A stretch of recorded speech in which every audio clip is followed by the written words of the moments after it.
You see your friend in the hallway at school? They're usually laughing it up with their crew, but today, they're by themselves, shoulders slumped, staring at their phone. You say, "Hey," but they just mumble something and look away. Something feels off. Later, you text them, "You okay?" You seem kinda down, and they say, "I'm just really not okay lately." Or, "I feel overwhelmed all the time." It's tough, right?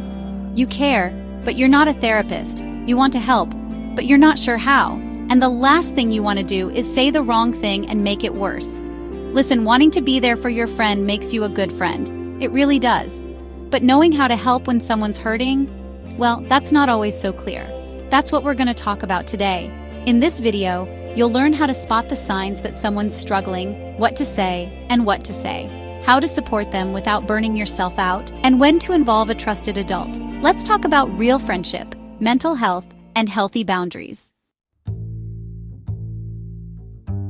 Look, sometimes people will come right out and say they're struggling, but a lot of times they won't. They might be embarrassed or scared or think that nobody will understand. They might not even fully understand what's going on themselves. They just know they don't feel like themselves. So how do you know if a friend is going through something? You gotta look for changes.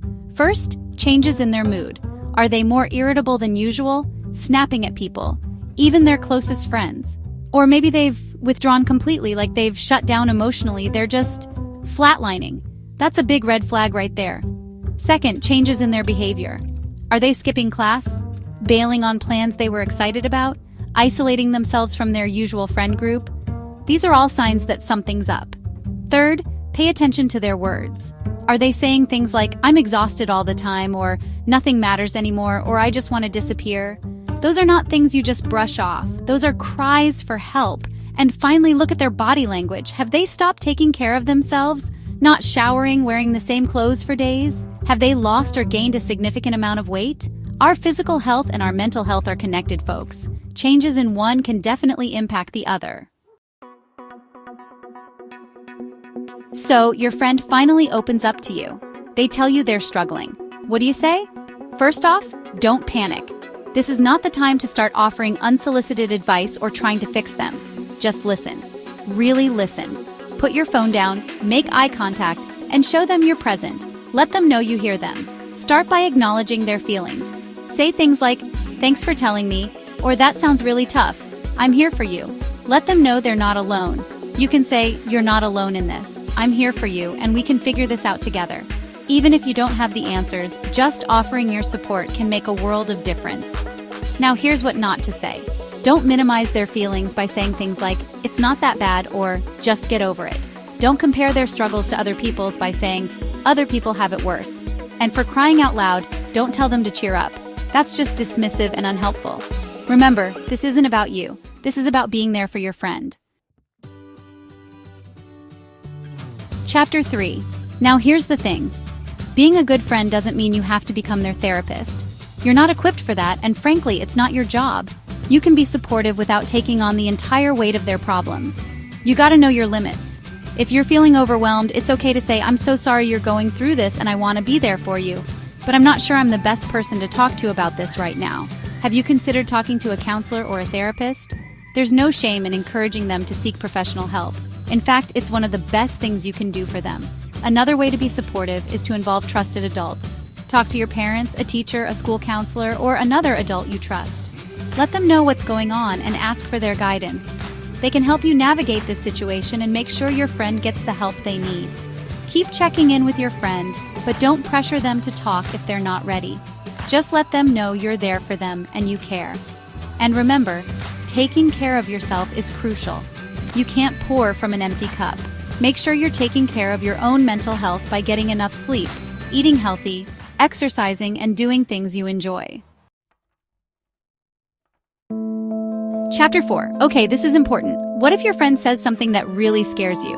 What if they talk about self-harm or suicide? First of all, don't panic. I know it's scary, but you can handle this. The most important thing is to tell a trusted adult immediately. Don't try to handle this on your own. Tell your parents, a teacher, a school counselor, or another adult you trust. They need to know what's going on so they can get your friend the help they need. And don't wait for your friend to give you permission to tell someone. This is a matter of their safety, and sometimes you have to break confidentiality to keep someone safe. Encourage your friend to get help, But don't wait for them to do it first.